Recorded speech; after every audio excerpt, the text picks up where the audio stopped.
What happens when a 12-year-old black boy sits in a first-class seat and someone decides he doesn't belong there?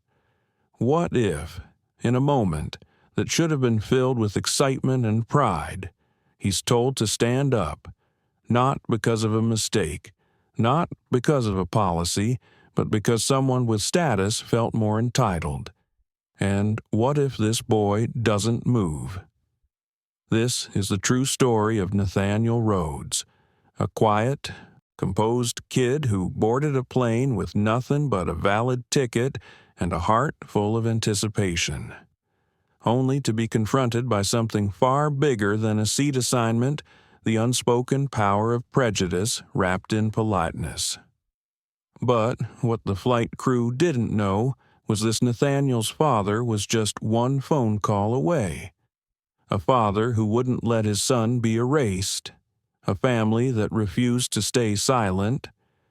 What followed rocked an airline, exposed a system, and sparked a movement. But here's the real question. What would have happened if he hadn't stayed in that seat? Hit like, share, and subscribe to our channel, because what you're about to hear is not just a story. It's a wake-up call. The terminal buzzed with the low hum of voices, wheels rolling across polished tiles, and muffled boarding calls overhead. Phoenix Sky Harbor International was especially chaotic that morning.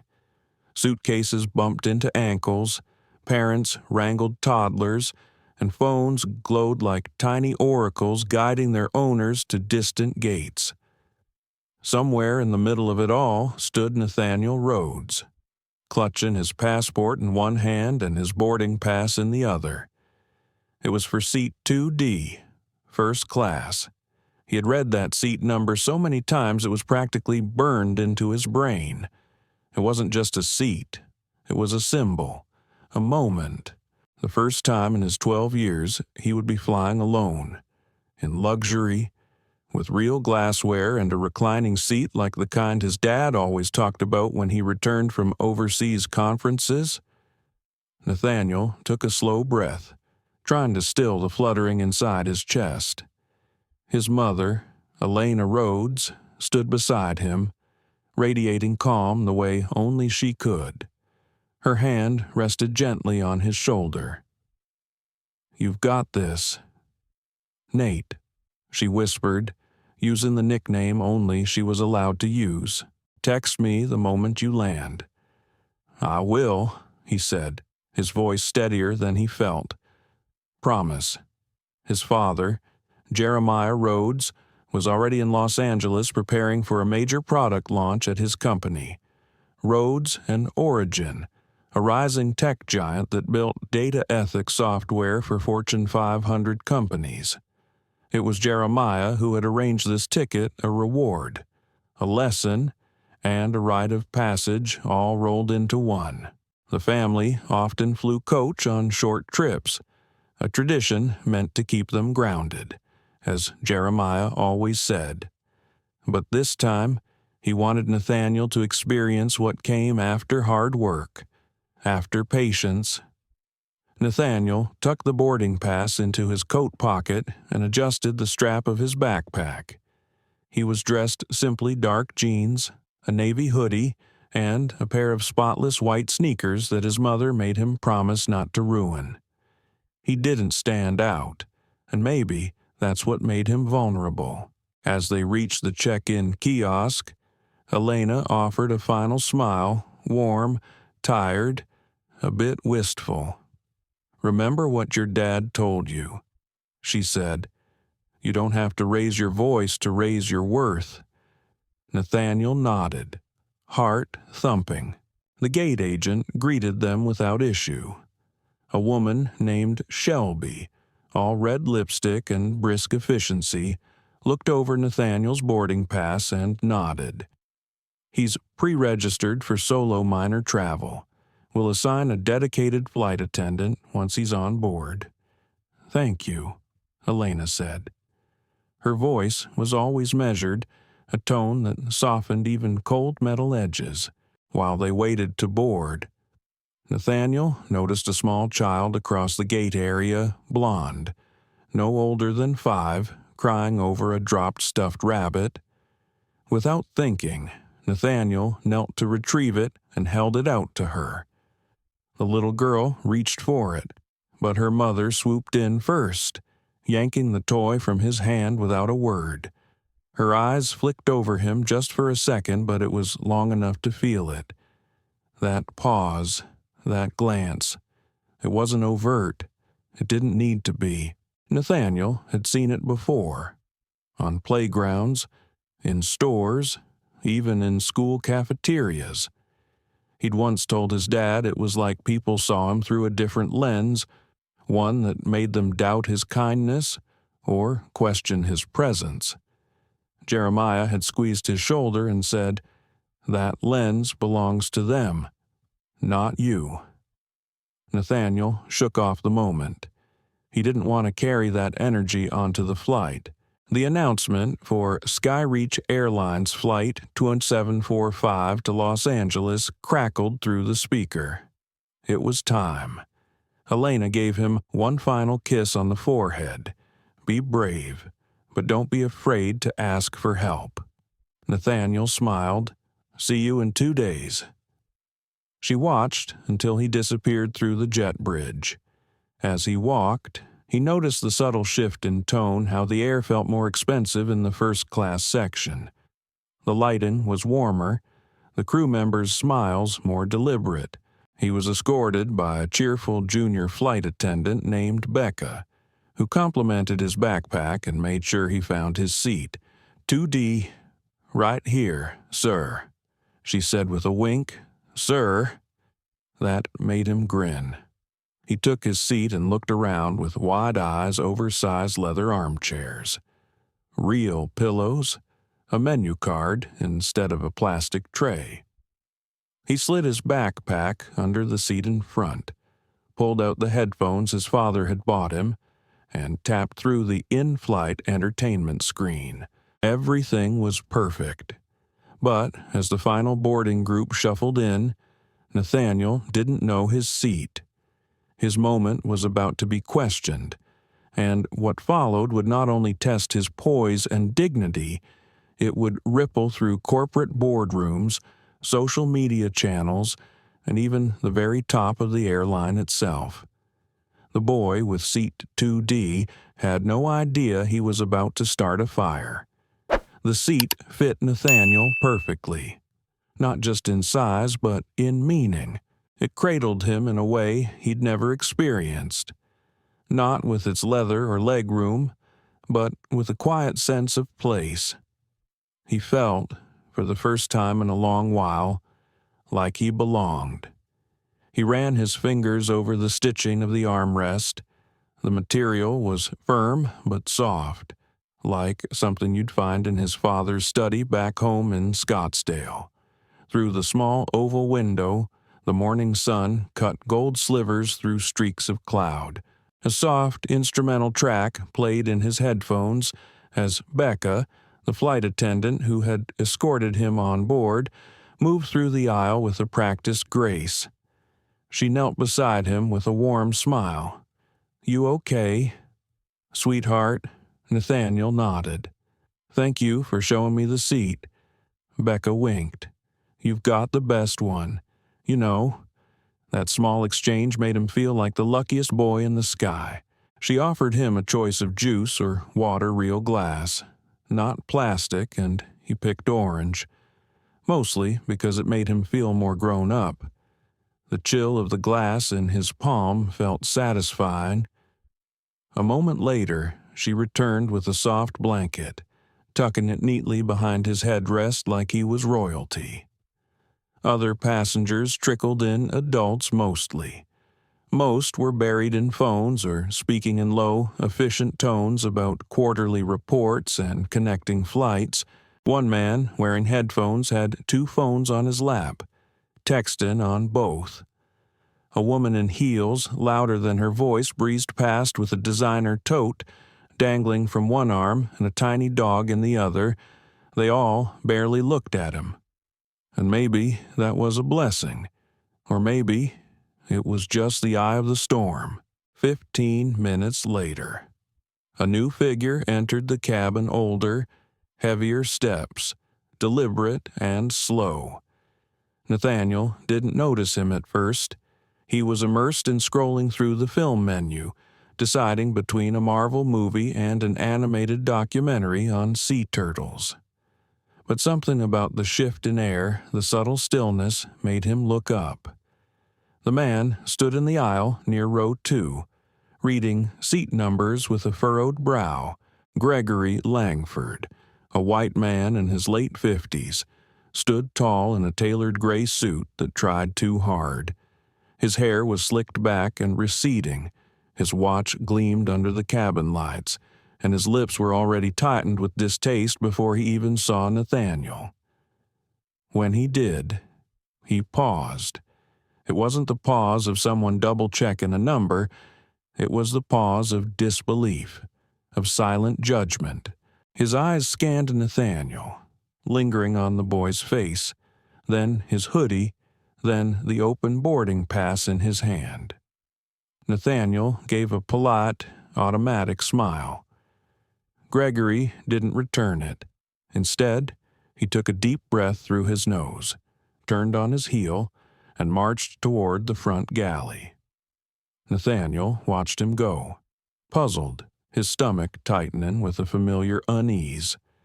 Less than a minute later, Becca returned, but not alone. Behind her walked a different flight attendant, a woman with clipped hair and an expression that seemed permanently carved in stone. Her name tag read Rhonda Mills. Gone was the warmth of Becca. Rhonda didn't kneel. She didn't smile. She stood above him like a principal about to lecture a student. "Good morning," she said. Her voice was tight, professional, but something beneath it felt brittle. "May I see your boarding pass again?" "Please." Nathaniel's heart skipped. He handed it over with a quiet, "Sure." Rhonda held it longer than necessary. Her eyes lingered, her fingers unmoving. "You're traveling alone?" she asked, without looking up. "Yes, ma'am." She nodded, lips pinched. "I'll be right back." As she turned, he noticed the difference in how she walked. Less service, more surveillance. Becca returned briefly, sensing the tension. "Everything all right?" she asked, kneeling again. Nathaniel hesitated. She said she'd be back. Becca looked toward the galley. "She just got reassigned to manage this cabin. That's all," she said gently.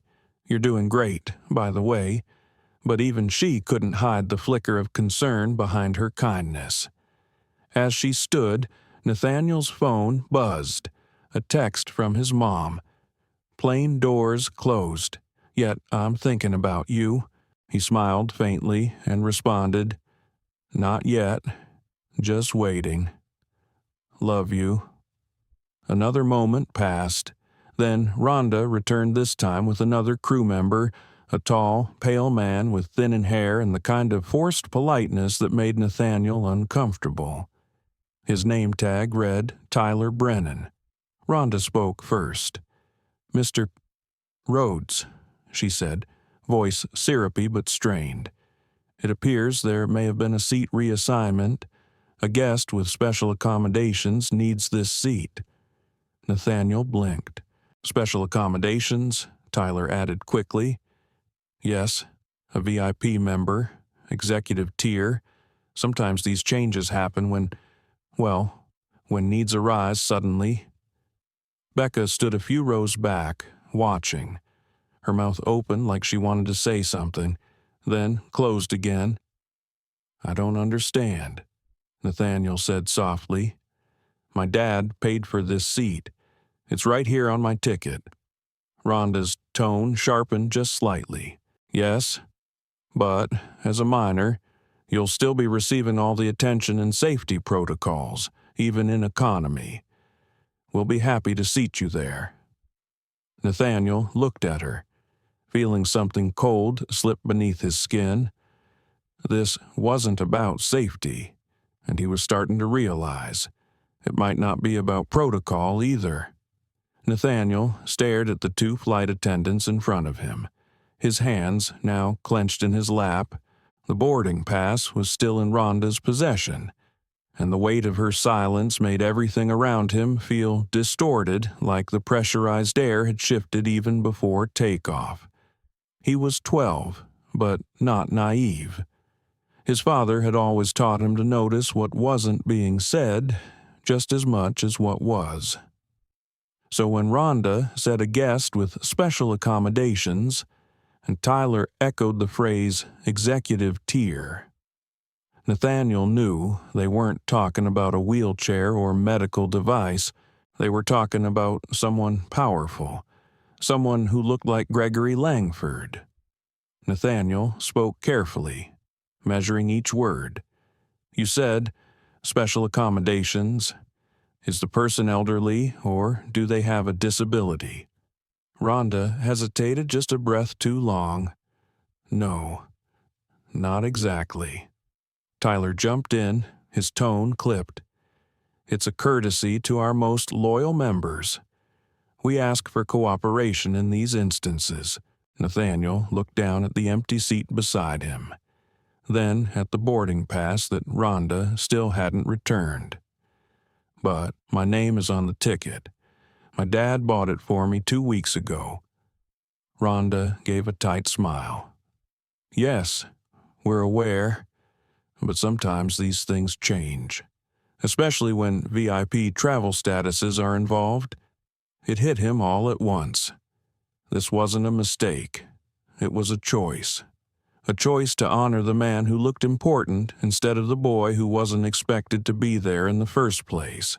Nathaniel's throat tightened, but his voice stayed even. "I'd like my boarding pass back, please, for a moment." Rhonda's smile dropped. She handed it to him without a word. Nathaniel looked at it again. His name, the flight number, the seat 2D. He could feel people around him begin to pay attention, the way passengers do when drama starts to sizzle in the first-class cabin, the kind of attention that begins as glances, then lingers as stares. He hated that.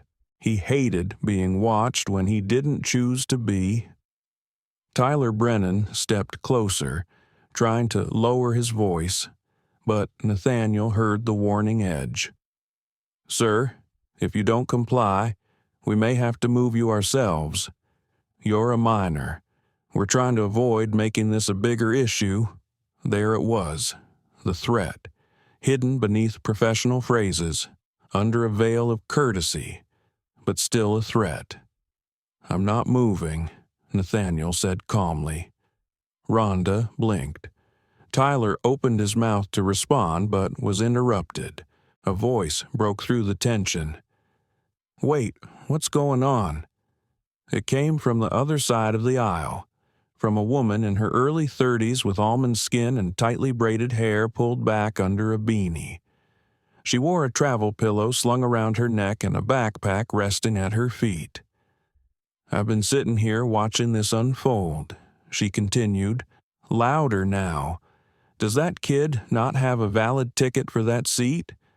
Rhonda turned toward her. "Ma'am, this is being handled by the cabin crew."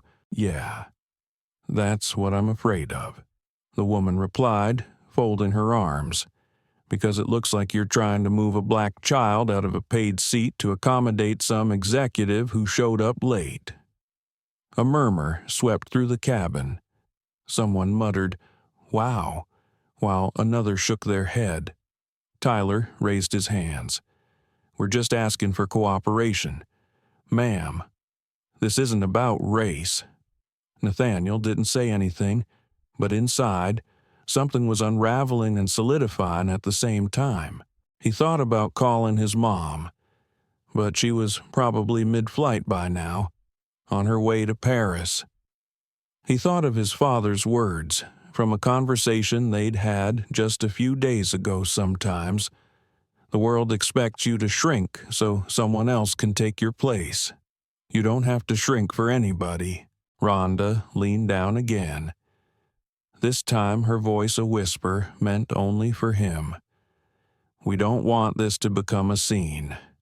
If you could just move quietly, we can give you an aisle in Economy Plus. We'll bring you snacks, movies, blankets."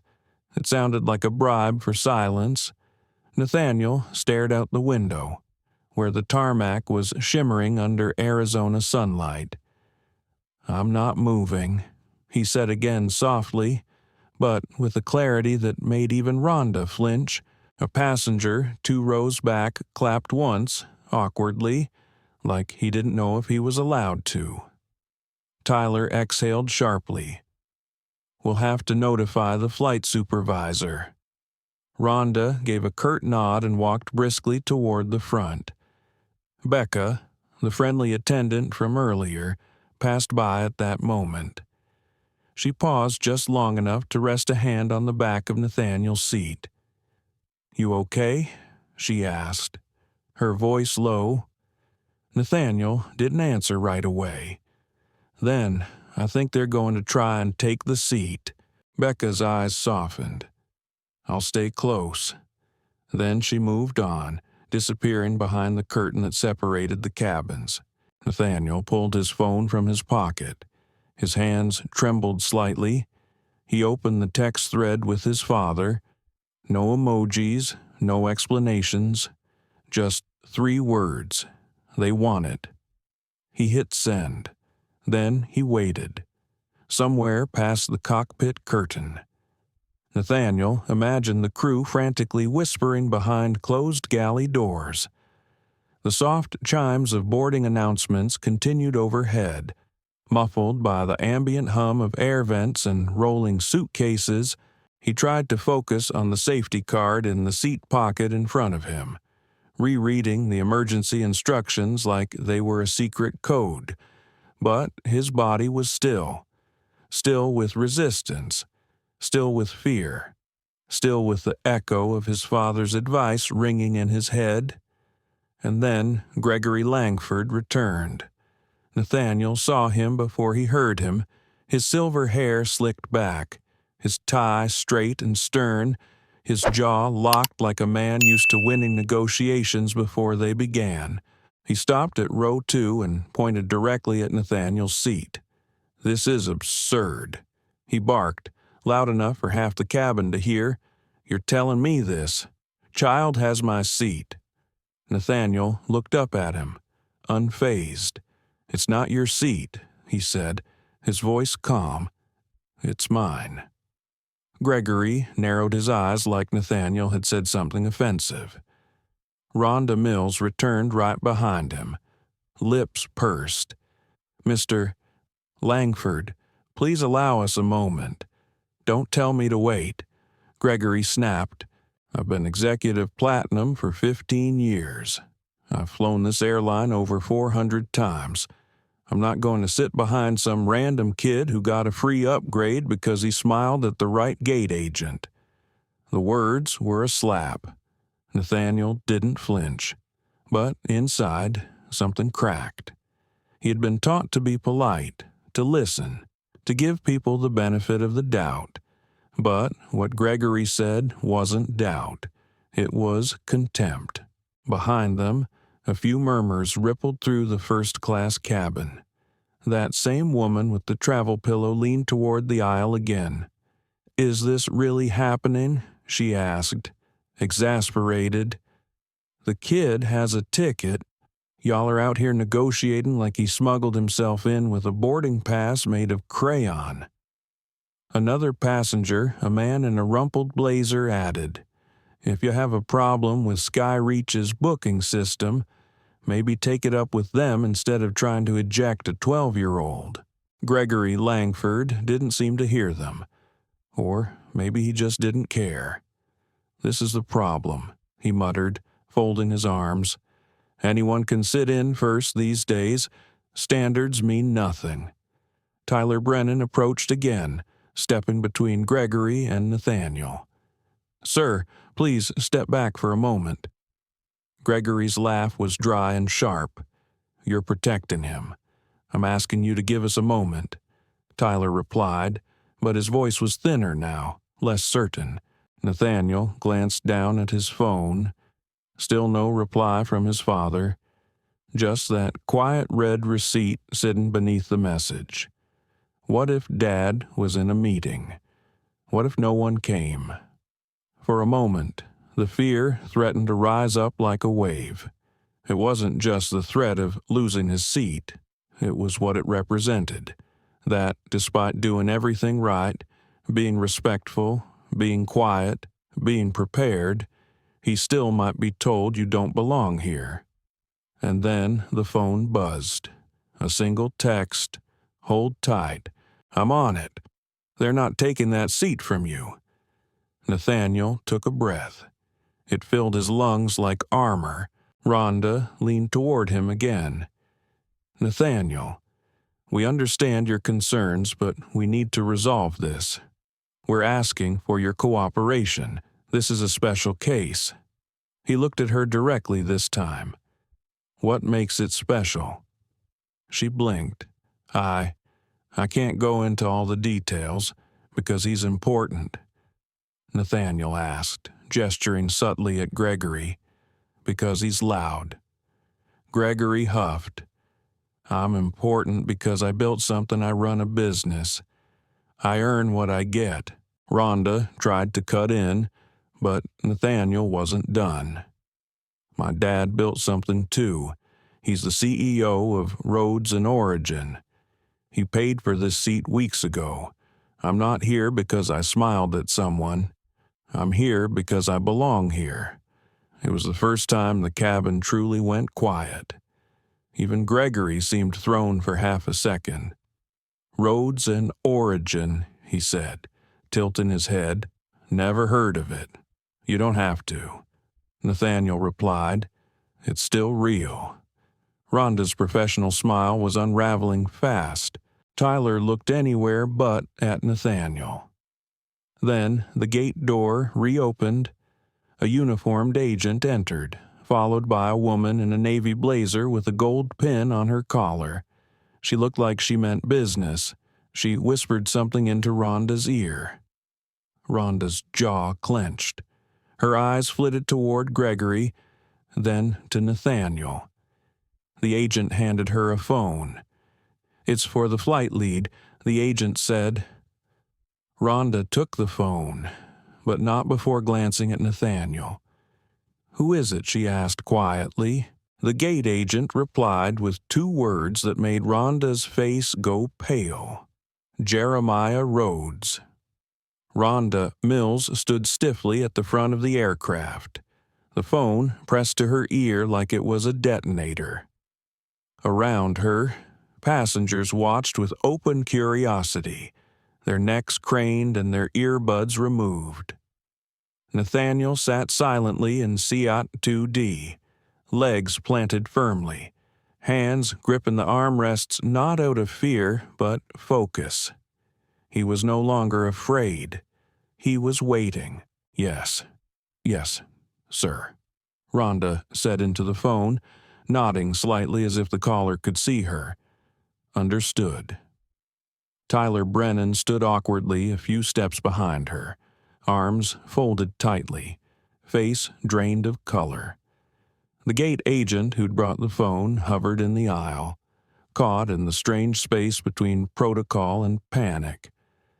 Gregory Langford, meanwhile, stood just behind them, clearly agitated by the holdup. This is ridiculous, he muttered, voice loud enough for all to hear. He's a child. I've got an investor meeting in L.A. I'm the one paying top dollar. The flight's atmosphere had changed, not just because of the delay, but because a power shift had occurred, and everyone could feel it. Back at seat 2D, Nathaniel's phone buzzed, a new text. If she won't listen, hand her the phone. Don't raise your voice, just pass it to her. Nathaniel looked up, and for the first time, Rhonda's eyes met his with something unfamiliar hesitation. He stood slowly, walked up the aisle with composure beyond his years, and extended the phone. My dad would like to speak with you." She took it without a word. Beads of sweat dotted her brow. "This is Rhonda Mills," she said, tone subdued. "I'm the lead on Flight 2745. Then her face froze. Passengers couldn't hear the voice on the other end, but they watched her expression go from defensive to deferential to afraid. "I understand. Yes, of course. I wasn't aware of the full context. Mr. Rhodes. No, sir. I would never question the legitimacy of the booking." Her voice faltered again. "Yes, I'll take care of it immediately." She handed the phone back to Nathaniel with trembling fingers. "You may return to your seat," she said quietly. Gregory Langford stepped forward. "Now, just wait a second. No, Mr. Langford." Rhonda interrupted, her voice clipped now, eyes no longer friendly. "This seat was purchased in advance and assigned properly. It is not available. You will need to return to your assigned location." Gregory's jaw slackened. "You can't be serious," Tyler Brennan added, almost apologetically. "We're sorry, sir, but it's been resolved. Please take your seat or step off the aircraft." Gregory turned a dark shade of crimson. "I earned this status. I've paid more to this airline than what has he done?" He pointed toward Nathaniel. A few passengers audibly gasped. One elderly woman in seat 3B called out. He stood his ground. "Son, that's more than you've managed." Even Becca, the kind flight attendant from earlier, was back in the aisle now. She gave Nathaniel a subtle nod, then turned toward Gregory. "Please, take your seat. Mr. Langford, we're closing the boarding door." "I'll be writing to the CEO," Gregory growled. Nathaniel turned back, walked calmly to his seat, and buckled in. Behind him, Gregory's voice grew louder but more desperate. "You're all making a mistake." Nobody answered him. Nobody cared. The boarding door hissed shut. Nathaniel leaned back in his seat, watching the light above flick from amber to white. Overhead, bins closed with firm clicks. Becca passed by one final time to check on him. "You okay?" she whispered. He nodded.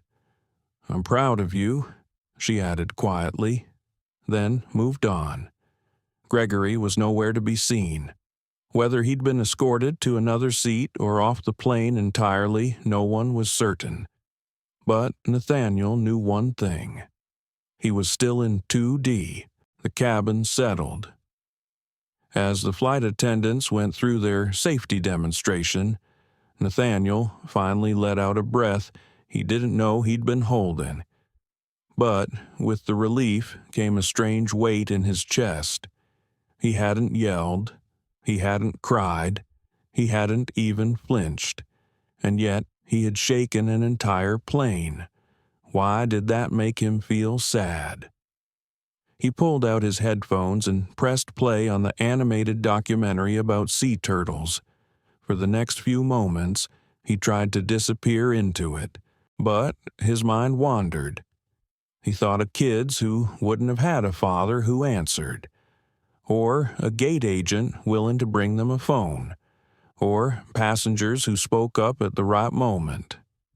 He thought of how quickly he could have been removed if he'd been just a little less calm, a little more scared.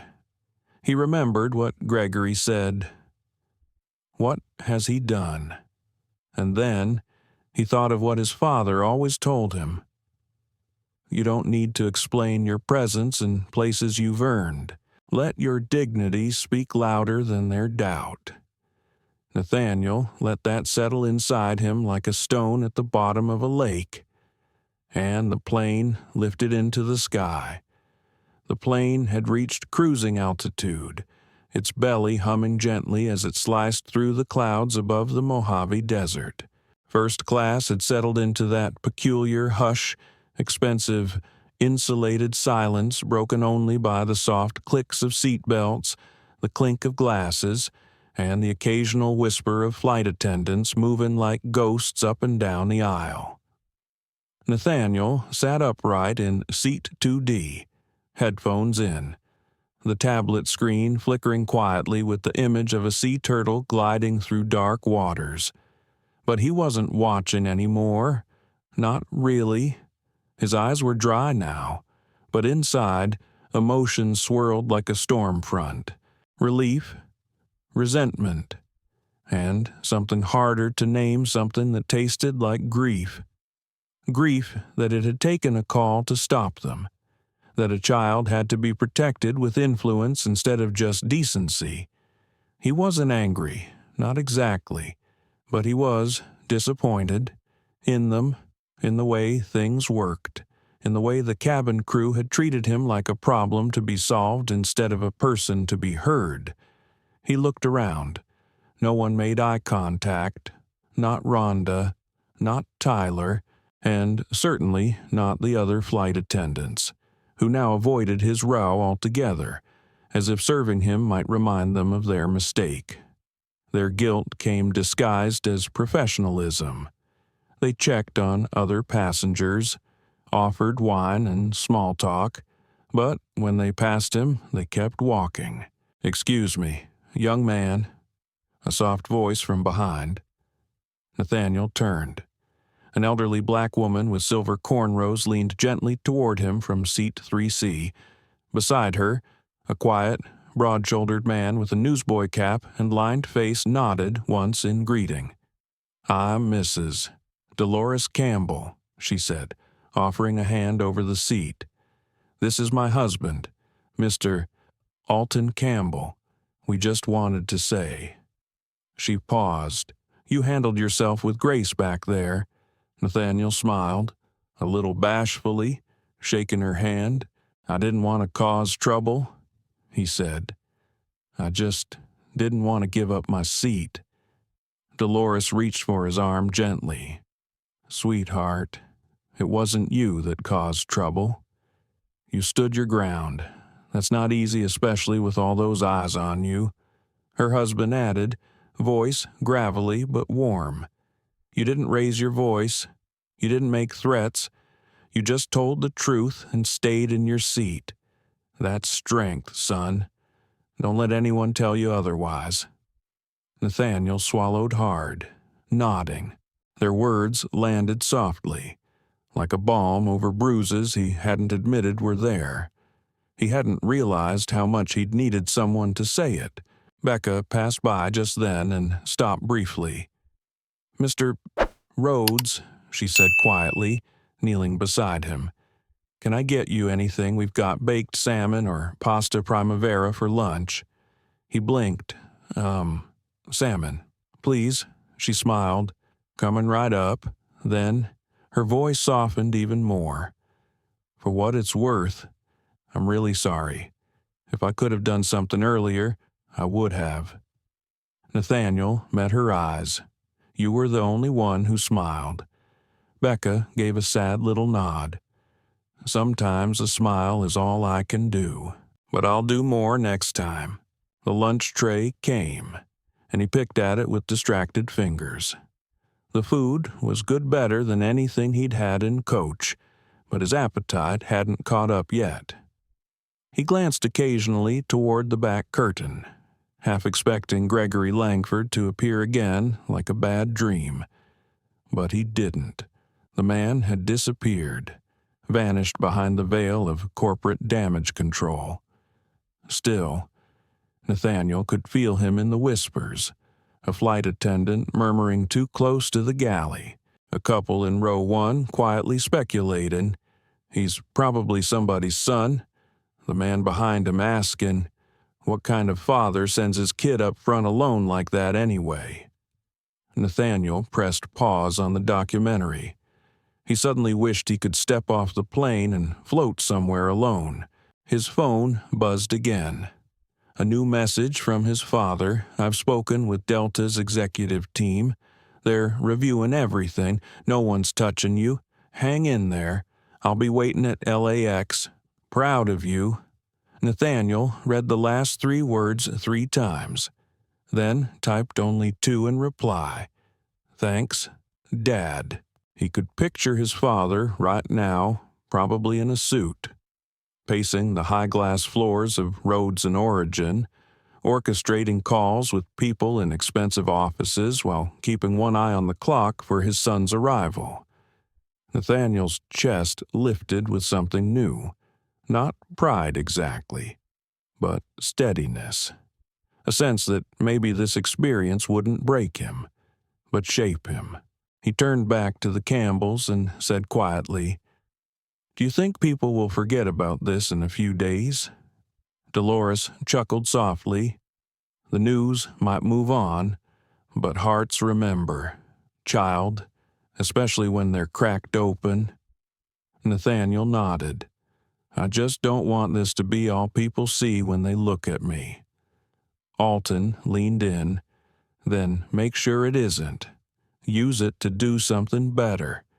Show 'em who you are, not just what happened to you."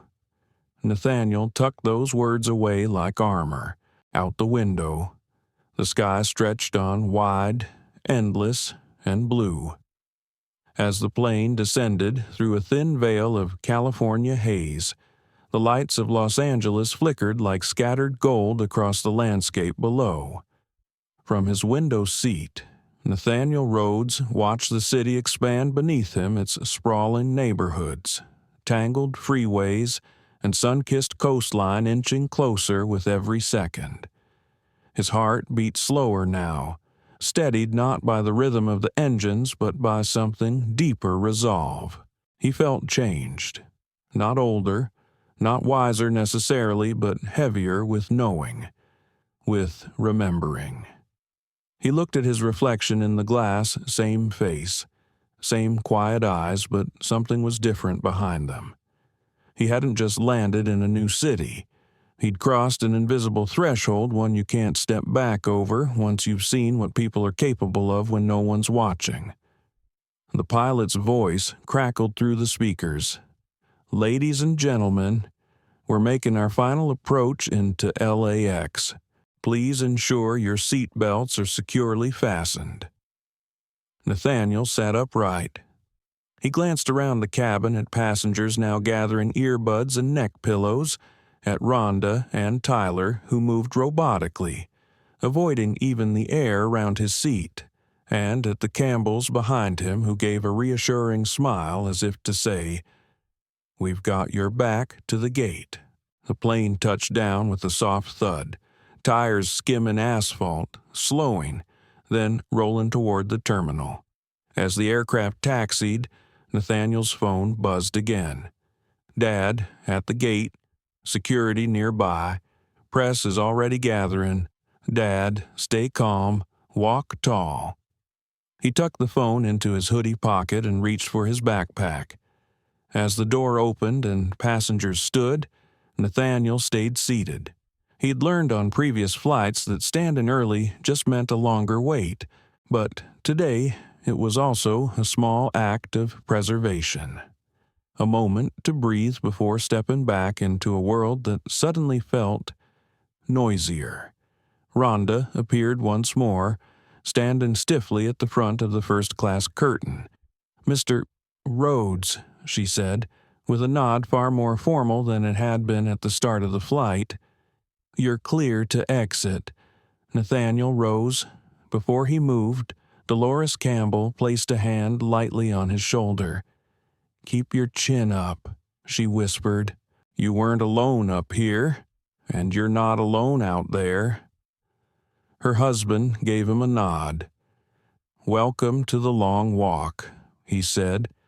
"Some of us have been on it a while." Nathaniel didn't fully understand, but somehow he did. As he stepped into the jet bridge, the air changed. Cooler, sharper. The hum of the plane was replaced by the muffled voices of gate agents and the distant pop of camera shutters. At the end of the tunnel stood his father, Jeremiah Rhodes, tall and composed in a dark gray suit, his expression unreadable, but his eyes locked only on his son. Nathaniel dropped his bag and walked straight into his father's arms. For a full 5 seconds, nothing else existed. No flashing lights, no reporters calling his name, no judgmental glances, just the steady heartbeat of his father and the soft whisper, "You did good, son. You did real good." A voice from the crowd broke the stillness. "Mr. Rhodes, do you plan to sue Skyreach Airlines? Is your son okay?" Was this racially motivated security quickly ushered them away from the arrival gate? Cameras clicked, microphones thrust forward. Airport staff tried to contain the growing swarm, but the moment had already gone public.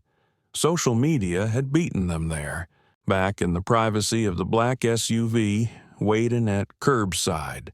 Nathaniel sat in the back beside his father. His phone exploded with notifications, friends texting, unknown numbers calling, Twitter tags piling up. One post had already gone viral. 12-year-old black boy kicked from first class by flight attendants to accommodate a white VIP. His father is the CEO of a Fortune 500 company. They picked the wrong kid. Over 1.3 million views, thousands of comments, celebrities reposting, advocacy groups demanding statements. Nathaniel stared at the screen, frozen. It was surreal. He turned to Jeremiah. "Dad, I didn't want all this." "I know," Jeremiah said quietly, one hand on his son's shoulder. "But sometimes you don't get to choose the spotlight. You only get to choose what you do inside it." At home, the Rhodes house was quieter than usual. Elena Rhodes, still en route from Paris, had texted nonstop, her messages a blend of fury and motherly love. Jeremiah handed Nathaniel a glass of water and sat across from him at the kitchen island. "They've already called from corporate," he said, voice level. "Skyreach knows they're in trouble. They're scrambling. PR reps, legal teams, executives. Some want this buried. Others want to fix it. And you."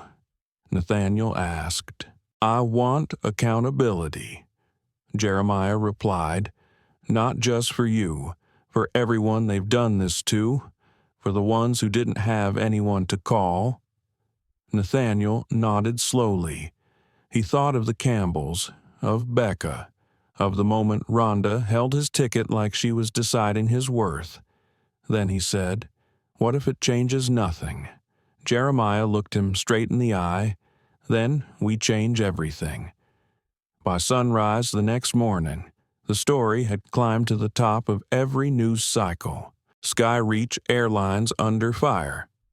After attempted ejection of 12-year-old black passenger from first-class CEO Dad steps in flight, crew faces backlash. When status trumps Justice America watches again, the headlines were relentless. Talk shows picked up the story. Opinion pieces flooded the internet. Hashtags like "Gosh seat for Nathaniel," "Skyreach shame," and "Privilege in the air" trended globally. Some praised Nathaniel Rhodes for his courage. Others debated corporate responsibility. And a smaller, angrier faction questioned the legitimacy of the boy's seat and the motive behind the uproar. The fire had been lit, and it was burning fast. At Skyreach Airlines headquarters in Atlanta, the mood was grim. Inside a windowless boardroom with blackout blinds drawn and coffee growing cold on the table, a dozen executives sat in tense silence. On the massive screen at the front, paused at just the right frame, was a blurry still from a viral passenger video Nathaniel, holding out his boarding pass to Rhonda Mills. His face calm but resolute. "He never even raised his voice," said a PR director, shifting uncomfortably. He was polite, composed. The footage makes us look heartless. An executive VP slammed a folder closed. Because we were. He had a valid ticket. The attendants tried to displace him for an elite flyer who didn't like the optics. "Are we firing the crew?" someone asked. The chief legal officer raised a hand. "Not yet. We need a full investigation. Let's not trigger wrongful termination suits without documentation, but the optics demand action. Immediate. We've already suspended the crew involved," another added, Mills, Brennan, and Lambert, all grounded pending review. Silence. Then someone from marketing spoke. The father's no ordinary customer. Jeremiah Rhodes is Forbes listed. Influential. Known for diversity initiatives. If he goes nuclear, our investor relations won't survive the week. Meanwhile, inside the Rhodes family home in Beverly Hills, Jeremiah stood in his office with the door closed, phone pressed to his ear. On the other end was Edgar Bellamy, Skyreach Airlines' COO. "Edgar," Jeremiah said evenly, "I don't want platitudes. I want a formal apology, and I want a policy overhaul." "We're reviewing everything," Edgar replied, his voice brittle. The staff involved weren't just unprofessional, they were discriminatory. Jeremiah interrupted. "And your silence right now says more than you think." Edgar exhaled. "We're drafting a response. Can we ask for a brief cooling-off period, just a few days? Let us get our house in order." "You had years to get your house in order," Jeremiah said. "Now you're cleaning up broken glass while the world watches." There was nothing more to say. He hung up. Nathaniel, in the living room downstairs, sat cross-legged on the couch, scrolling through the growing sea of messages, thousands of them, some kind, some cruel, some curious. "You're brave. Keep speaking up. Your dad saved you. But what about kids without a CEO for a father? Maybe next time behave like a guest, not an entitled brat. Why is this about race? It's always about race." He read them all. Every single one felt like a pebble tossed into his chest. Some warm, some jagged. The worst were the ones that sounded almost reasonable, the ones that cloaked prejudice in civility. Maybe the flight attendants were just following procedure. Maybe he looked confused. They were probably just trying to help. Let's not jump to racism. Nathaniel turned off the phone and leaned into the couch cushions. The walls of the house felt suddenly too large. He closed his eyes and remembered the overhead lights on the plane, the way Rhonda Mills had looked at him like a temporary mistake, the way Gregory Langford had smirked. Sure, that power belonged to people like him. He remembered Dolores Campbell's hand on his shoulder, Becca's quiet apology, the silence that followed his refusal. He opened his eyes again. He didn't want revenge. He wanted something cleaner, something better. He wanted to make sure it didn't happen to anyone else. Later that evening, Jeremiah called a family meeting in the sunroom. Elena, having returned from Paris, was finally home. She sat beside Nathaniel, holding his hand as Jeremiah explained what came next. "I'm launching an initiative," he said. "Through Rhodes Origin's nonprofit arm, a program for kids like Nathaniel travelers of color, underage or not, who experience discrimination while traveling. We'll fund legal counsel, advocacy, public education. We'll call it Skybound Equity." Nathaniel looked up. "And I want you to help design it," Jeremiah added. "Your experience, your voice, it's central." Elena nodded in agreement. "We can't change what happened, but we can shape what comes next." Nathaniel didn't speak for a moment. Then he said quietly, "I don't want to be famous for what someone tried to take from me. I want to be known for what I refused to give up." Jeremiah smiled gently, proudly. That's exactly what the world needs to hear. The day after the headlines broke, Rhonda Mills sat alone in a drab hotel conference room just outside Atlanta, staring at the unopened bottle of water in front of her. No one had spoken to her in 10 minutes. Across the table, 3 Skyreach Airlines HR representatives flipped through typed statements. A company lawyer sat silently in the corner. A 4th chair remained empty. Tyler Brennan, her fellow flight attendant, hadn't shown up. She suspected he wouldn't. When the HR director finally looked up, it was with the blank, carefully measured expression of corporate disassociation. "Ms. Mills," the woman began, "do you understand why we're here?" Rhonda nodded slowly, voice caught somewhere between indignation and fear. Because a boy didn't want to change seats. The room was quiet. The lawyer leaned forward. Because your actions, along with the rest of the crew, led to a situation that has now put this airline in national headlines for racial profiling. Rhonda exhaled sharply. "I didn't make it about race, but you treated him differently," the HR director said. "Did you ask any adult passenger in first class for their boarding pass?" Rhonda's jaw tightened. He was a minor, traveling alone. Do we have policy requiring minors to give up paid first-class seats to accommodate elite status passengers? "No," she whispered. And yet, the HR director trailed off, eyes narrowing. Rhonda said nothing, because deep down, she knew.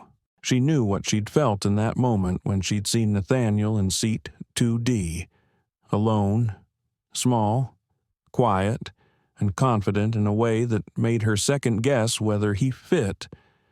She hadn't meant to profile him, but the moment Gregory Langford complained, her instincts had chosen a side. And now, the world had too. Elsewhere, Tyler Brennan sat in the cluttered basement of his sister's home in Marietta. Ignoring the 32 missed calls from Skyreach Legal, he hadn't slept. He hadn't left the house. He hadn't even told his parents what happened.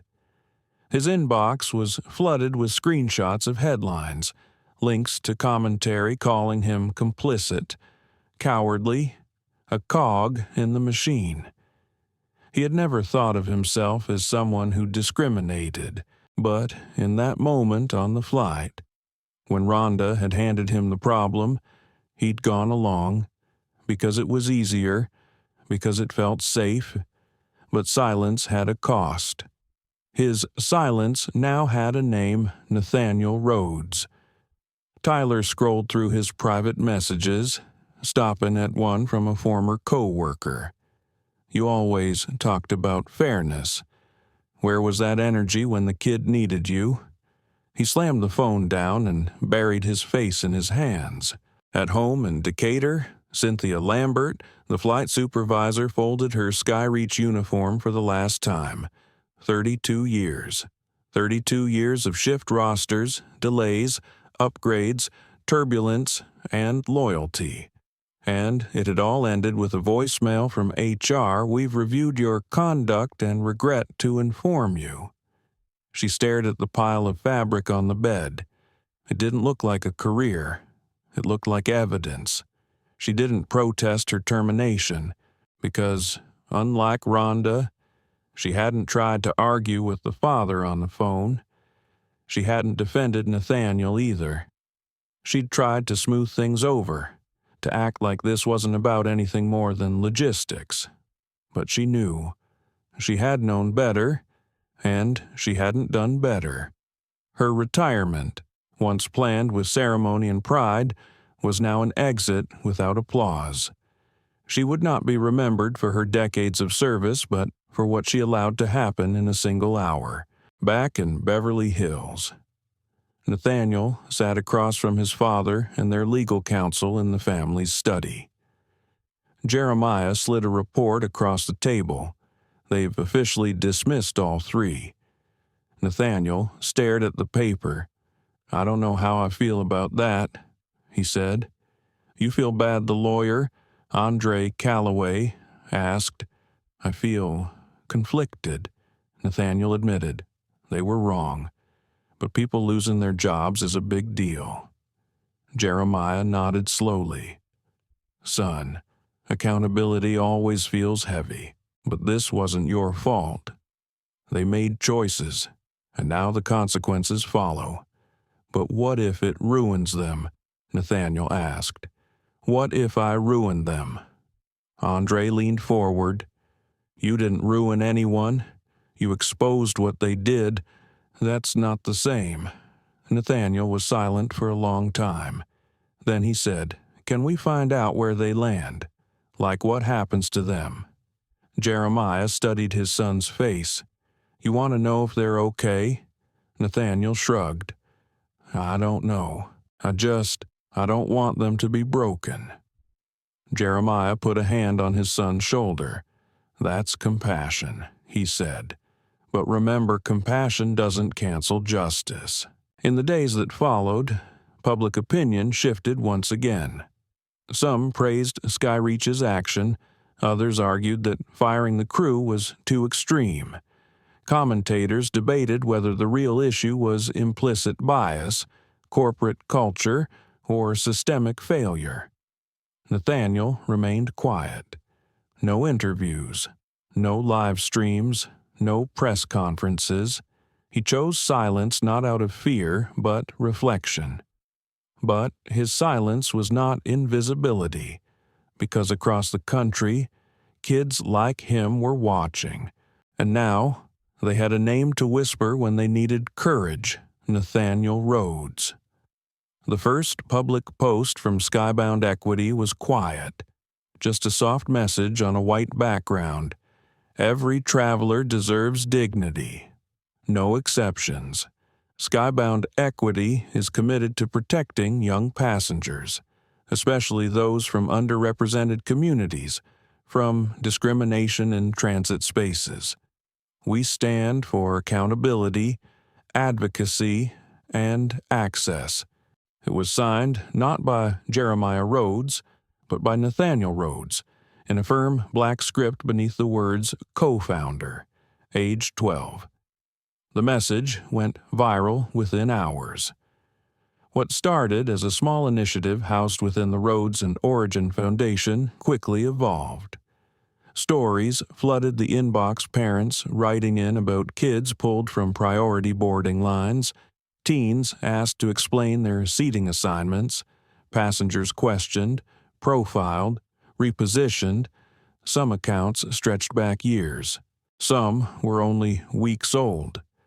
Nathaniel read as many as he could, sometimes with his dad, sometimes with his mom, sometimes alone, knees tucked to his chest, his screen glowing quietly in the dark. Meanwhile, Elena Rhodes took over Skybound Equity's outreach coordination.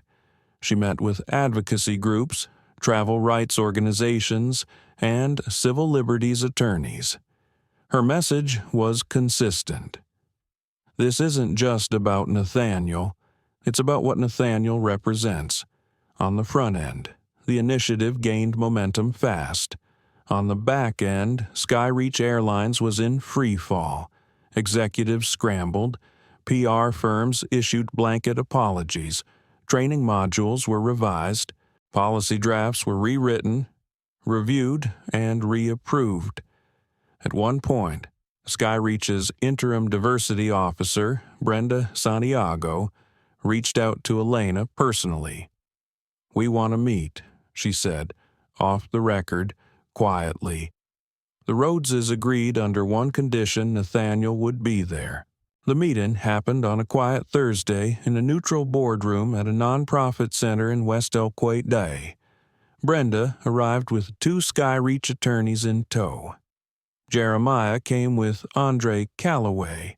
and Nathaniel walked in last wearing sneakers, a navy hoodie, and a look of quiet steel. Brenda began gently. "We're sorry, Nathaniel." He didn't blink. "I believe you're sorry. I just don't know if you've changed." She looked down. Jeremiah folded his arms. "We're not here for PR cover." Brenda nodded. "Understood. That's why we're prepared to issue a full public apology with policy changes attached. And if you're open to it, we'd like to feature skybound equity in our internal diversity reform efforts." There was a pause. Andre looked to Jeremiah, who turned to Nathaniel. "What do you think his father asked?" Nathaniel's voice was clear. "Not unless you tell the truth. Not just that it was a misunderstanding, but what it really was." Brenda hesitated, then nodded. "You have my word." 2 weeks later, Skyreach Airlines released a full-page public statement. "We failed a passenger, not because of confusion, not because of logistics, but because of assumptions. What happened to Nathaniel Rhodes never should have happened. We are implementing sweeping reforms in partnership with Skybound Equity to ensure our flights are safer not just physically, but socially for every traveler." Public reaction was immediate. Some praised the honesty, others scoffed, saying the airline was only responding to power and wealth. But within hours, bookings on Skyreach dipped by 11%. Shareholders raised concerns. Journalists dug into older claims of mistreatment, and former employees spoke out. The ripple Nathaniel started was becoming a wave. And still, he stayed quiet. At school, things changed, too. Some kids treated him like a celebrity. Others avoided him entirely. A few teachers tried to engage him with awkward smiles and extra praise. One history teacher asked him, half-jokingly, if he wanted to guest lecture about civil rights. Nathaniel said no. He didn't want to be a symbol. He just wanted to be seen. One afternoon, in the school library, a sixth grader he barely knew walked up and said, "You made me feel braver on the bus." Nathaniel looked up. "Someone told me I was sitting in the wrong row." The kid explained, "But I stayed." Nathaniel smiled. Good. That night, he wrote in his journal, "Maybe I can't fix everything, but maybe I can help people stay in their seats." Meanwhile, Gregory Langford, the man who had started the whole thing, resurfaced. Furious that his elite flyer status had been revoked, he filed a civil lawsuit not against Skyreach, but against Jeremiah Rhodes personally, accusing him of defamation, reputational harm, and interference with his corporate travel perks. The media pounced. Disgraced VIP sues black CEO after losing airline status in first-class incident. Some pundits called it desperation. Others called it war. Jeremiah responded with a single press statement. "We're not afraid of the truth. Let's bring it to court." Nathaniel stayed quiet, but inside, a storm swirled. He didn't want another legal battle.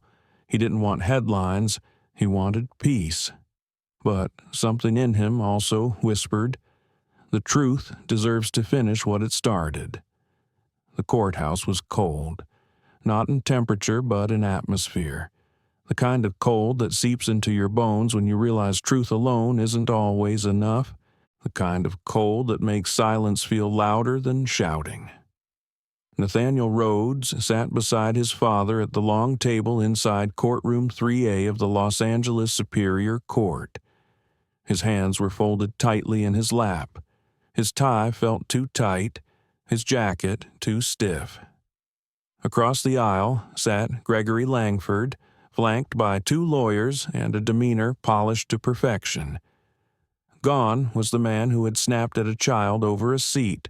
In his place stood a clean-shaven executive in a navy suit, calm and practiced, telling the court he'd been defamed, humiliated, and wrongfully stripped of his Skyreach elite status. I merely questioned a boarding error. Gregory explained smoothly. I never asked for a child to be removed. I only wanted what I was promised as a loyal Skyreach customer. His lawyer added with precision, Our client has suffered reputational harm and emotional distress due to a campaign of public vilification orchestrated by Mr. Jeremiah Rhodes. Nathaniel swallowed hard. He didn't know how someone could lie so well and make it sound like truth. When Jeremiah took the stand, he didn't raise his voice. He didn't play to the gallery. He just spoke. My son was treated as disposable, a problem to be corrected, not because of confusion, but because of who he is and what he looks like. He paused. This man, Mr. Langford, asserted his status with venom. And when my son stood up for himself, Skyreach backed the man with a suit instead of the child with a valid ticket. Nathaniel watched from his seat, his heart pounding. His father's voice didn't shake. His eyes didn't dart. He was calm, measured, resolute. And suddenly, Nathaniel realized it wasn't just his seat he had fought for that day. It was this moment, this entire reckoning, when the judge called a recess. Nathaniel stepped into the hallway and leaned against the cool marble wall. His head throbbed. He didn't want to be here. He didn't want his name echoing through a courtroom. He didn't want to listen to lawyers debate whether what happened to him hurt enough to matter.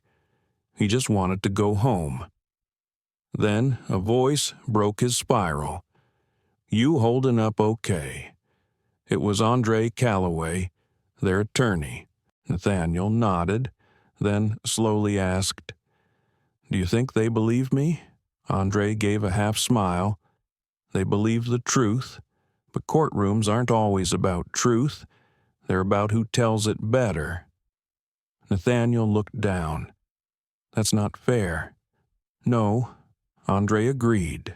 It isn't. Back in the courtroom, something unexpected happened. Becca, the friendly flight attendant who had served Nathaniel with quiet dignity, had flown in voluntarily, not subpoenaed, not prompted. She wanted to testify. Her voice, though quiet, carried clear, I was there. I watched Mr. Langford complain about the boy sitting in 2D. I saw Rhonda Mills hesitate. I saw her remove his boarding pass, and I heard them say the word VIP like it meant more than child. I didn't step in, and I regret that. But what happened wasn't a misunderstanding. It was discrimination. Gregory's lawyers tried to shake her credibility. They failed. She never wavered. When she stepped down from the stand, she gave Nathaniel a small nod, not of apology, but of solidarity. By the end of the trial, the court dismissed Gregory Langford's defamation suit. The judge cited insufficient evidence of reputational harm, especially given Langford's own behavior as captured in multiple viral passenger videos and witness statements. In the judge's words, you brought this upon yourself.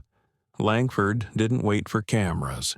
He exited the side door, avoiding press, his posture tight, lips pressed white.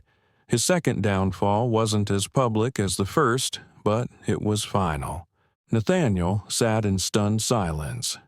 Not at the result, but at the exhaustion. He'd won. But why did it feel like he'd just survived something? Outside, reporters circled Jeremiah. He raised a hand. This isn't about revenge, he said. It's about responsibility. Then he motioned to Nathaniel. And this young man proved that standing up doesn't require shouting. It just requires staying seated. The cameras clicked. Nathaniel didn't smile. He just looked ahead, straight into the lens, and said nothing. His silence was his statement. Later that evening, back home, the family sat around the dinner table. Jeremiah raised a toast orange juice in a champagne glass. To clarity, Elena added, and to courage. Nathaniel raised his glass last, to peace, if that's still possible. Weeks passed. The news cycle slowed. Hashtags faded. Skyreach Airlines moved forward, restructuring, reshaping, apologizing.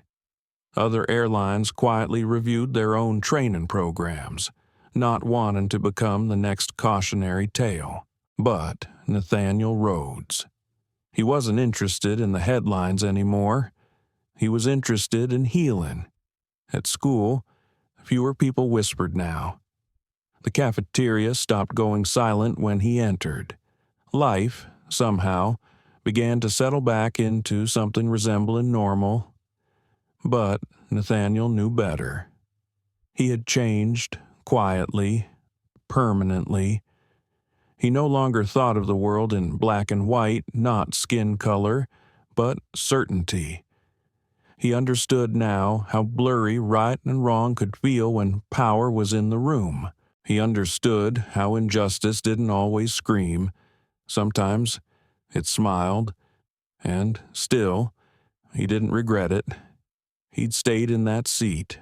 One Saturday morning, Nathaniel and his parents walked through Terminal C at LAX. Bags rolling behind them. They were headed on a family trip to Maui. No business, no interviews, no press, just them. And, as if scripted, Skyreach Airlines was their carrier. As they approached the gate, Nathaniel felt his chest tighten. For a split second, he saw Rhonda Mills's face in his memory. He heard Gregory Langford's words echo. He almost stopped, but his father, Jeremiah, placed a steadying hand on his back. New flight, new crew, same you. Nathaniel nodded. At the gate, the Skyreach attendant, young, Latino, kind-eyed, looked up and smiled warmly. "Welcome back, Mr. Rhodes," he said. "We've got you in 2D. We made sure of it." Nathaniel blinked. "You recognize me?" The agent chuckled. "We've all been retrained since your flight, sir. We know who you are. More importantly, we know what you stood for." He handed Nathaniel the boarding pass like it was something sacred. Inside the cabin, everything looked the same. The wide leather seats, the soft lighting, the subtle hush that separated first class from the rest of the world. But everything felt different. There was no tension, no glances, no questions. A young black flight attendant approached, bent slightly, and said, "We're honored to have you on board. Nathaniel, if you need anything at all, just say the word." Nathaniel offered a small smile. "I'm good, thank you." She straightened. "We're good because of you." As the plane rose into the sky, Nathaniel looked out the window, watching the coastline disappear beneath a blanket of morning fog. His mom, Elena, read beside him. His dad dozed with his arms crossed. All was calm. And somewhere, deep in that calm, a new thought bloomed. This wasn't just about the seat he kept. It was about the space he made for others. Skybound equity continued to grow. Nathaniel started a blog series called Carry On Courage, where he wrote about travel experiences from kids across the country. He didn't write about being the victim. He wrote about being a voice. One entry read, "The truth is, I didn't want to be brave that day. I just wanted to be a kid. But sometimes, when people ask you to move, not just from a seat, but from your worth, you have to stay. And when you stay, you give other people the courage to stay too." His post was shared in classrooms, on diversity panels, at airline industry conferences.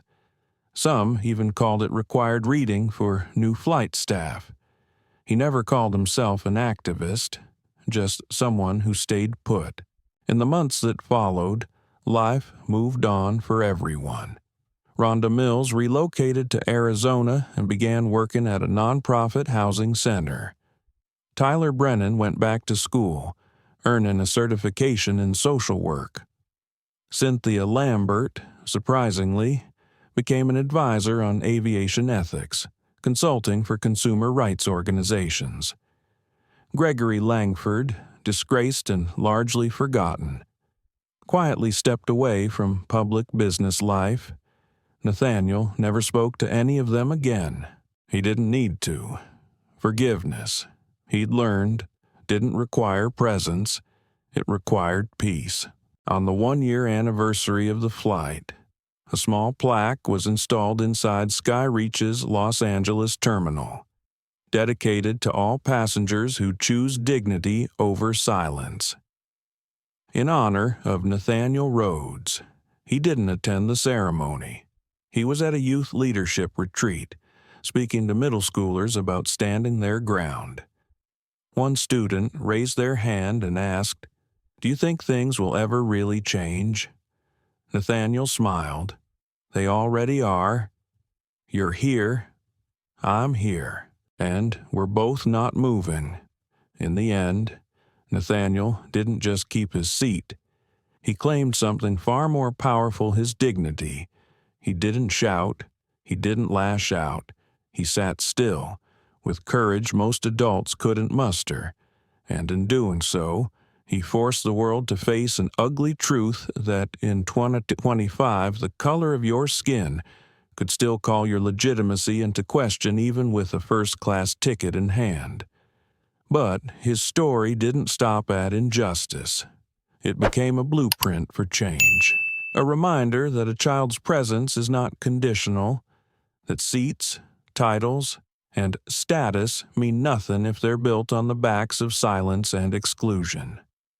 Nathaniel's quiet resistance sparked skybound equity, helped transform airline policy, and taught us that sometimes the most powerful stand is simply staying seated. So now, we ask you, have you ever been made to feel like you didn't belong? What will you do the next time you see someone being pushed aside? Let Nathaniel's story live on not just as a headline, but as a call to conscience. Drop your thoughts in the comments below.